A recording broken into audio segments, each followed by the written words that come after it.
commencer tout doucement le cours sur la fiabilité. Alors, j'ai le cours là, si vous avez besoin de tout lire.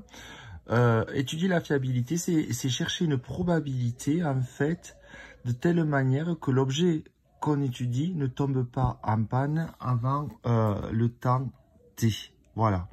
Et cette probabilité-là, que j'étudie avant qu'un objet tombe en panne, s'appelle la fonction de défaillance. Donc ça sera très important à connaître.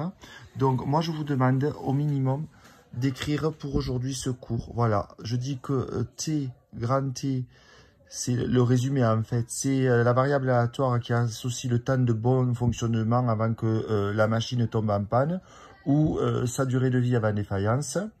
Donc f de t, c'est la fonction de défaillance et f de t, c'est une probabilité. C'est pour ça que quand je la représente, sa courbe, elle varie de 0 à 1.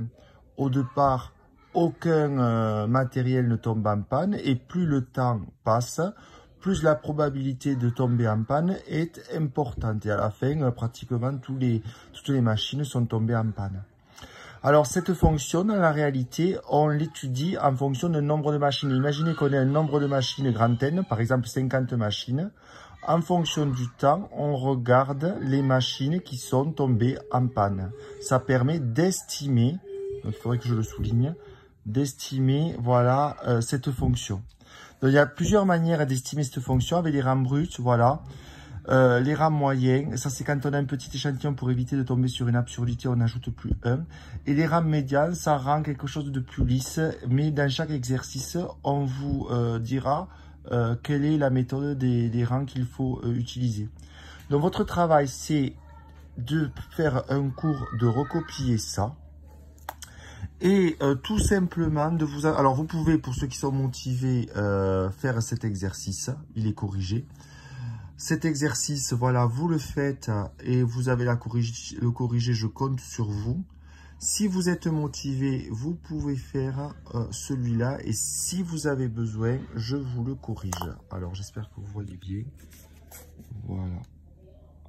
Donc, voilà la photocopie des exercices.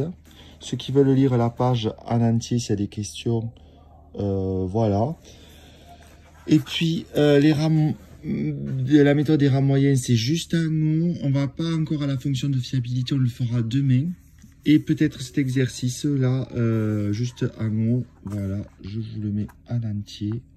Voilà. Ça vous prend à peine 10 minutes pour aujourd'hui. Donc faites-le et essayez de mémoriser cette fonction de défaillance.